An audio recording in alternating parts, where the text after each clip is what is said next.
So I went in to my local baker, excited. I asked him to make a wedding cake for my amigo's wedding in Guadalajara. I asked that the inscription on the cake be, "Mexicans are the dumbest and laziest people on earth. Ese." He refused. Guess what I'm going to do? I'm going to sue his ass.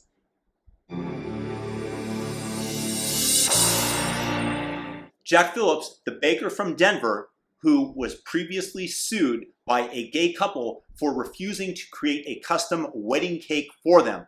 He's back in the news now because somebody who is transitioning sexes came in and asked him to create, him or her, I really don't know, a cake to celebrate specifically the transition and to state that the transition was a wonderful, blessed event.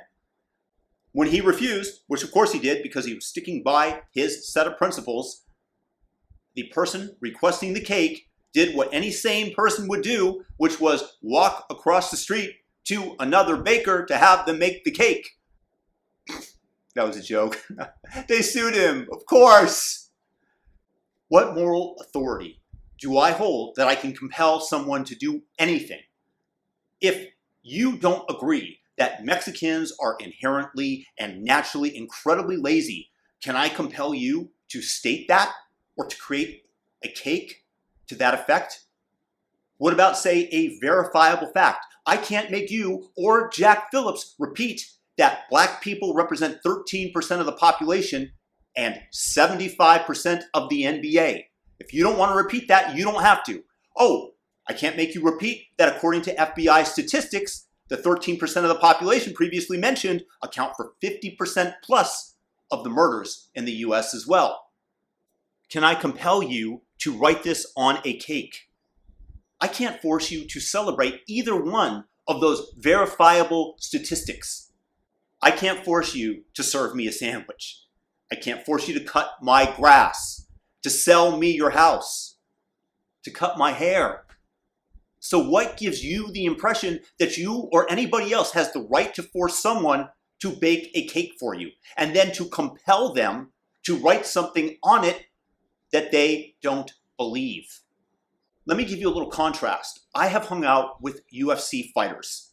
Chuck Liddell and his wife are godparents to my kids. And let me tell you, 99% of these UFC fighters are never going to threaten you.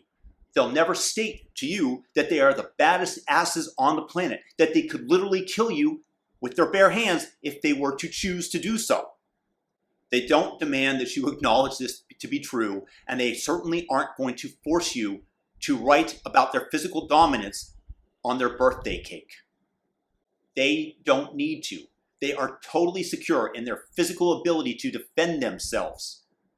This security, this certainty, needs no external validation. Yet the woke are continually demanding that you vouch for and echo their paradigm of the world. Why? Insecurity. These people, they get into arguments, they start flailing their arms around, demanding, I do that sometimes, demanding that you punch reality in the face, that you call a man a woman, that blacks cannot be racist, even though it's at great odds with moral and common decency, that prejudice only takes place when a person has power. Why? Because, oppression, brah. And if there's any type of pushback, if you don't cave to the woke mob, well, you know what they're going to do. They're going to harass you. They're going to get you fired. They're going to tell all your friends to drop you from their lives and try to create as much misery as they possibly can in your life. But remember, you're still the bad person. You see, Antifa and the other wokes yell at everybody who doesn't agree with them that they are the fascists, while they use both physical force and social consequences so that out of self-preservation, you fall into line and echo their beliefs. Who again are the fascists? The irony is that these are the same people that cheer when Twitter bans somebody permanently for misgendering another user, denying them access to what is today the public square, while demanding a baker have his business destroyed for refusing service to somebody who he merely disagrees with. So let me say it again. You cannot coerce speech. You cannot force someone to serve you. It's my right in a free society to hold or even to state unpopular beliefs. You can try to convince me that I'm wrong with words, but you cannot hold a gun to my head, proverbially or otherwise, in order to demand that I acknowledge and agree with your paradigm of the world. And to you woke out there who still somehow are watching, try not to take out your uncertainty and your insecurity on the rest of the planet. Peace and blessings to everybody out there. If you're new, hit the subscribe and thumb up this video. Share it, because believe me, YouTube does not. And have a fantastic day. And send this to woke people to let them know what's going on in other people's minds. Peace and blessings.